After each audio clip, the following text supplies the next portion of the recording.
চাঁদিনী 5 বছর ধরে তুই যে মোর 2 লাখ টাকা নষ্ট করিস ওই টাকা মগিয়ে খুনে দে মুইয়া তোক চামনি। আর হ্যাঁ আমাদের 25,000 টাকা খরচা সেটা আমিও চাই। তোমার 25,000 টাকা আমার 12,000 টাকা আমাকে এখনই দাও। তাহলে মোর যেটা 6,000 টাকা খরচা ওই টাকাই খুলে দেব। আমার 500 টাকা আমার খুলে লাগবে। আর তোমার 18,000 টাকা খরচা ওই টাকাটা দে। আমার 7,000 টাকা খরচা আমাকে খুলে দে। আরে তোর 7,000 টাকা মোর তো 22,000 টাকা খরচা হয়ে রে। 22,000 টাকা এখন লাগবে মোর। আর আমার 40,000 টাকা এখনই দিতে লাগবে।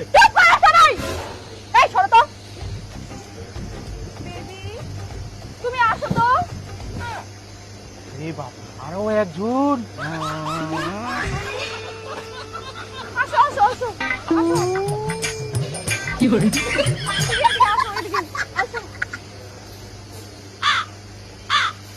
শোনো না, আমি তোমাকে এক্ষুনি বিয়ে করব, তুমি শুধু এদের সবগুলো টাকা দিয়ে দাও। হে প্রভু হে প্রভু মোর টাকাটা আগে দে। না না মোর টাকাটা আগে দে।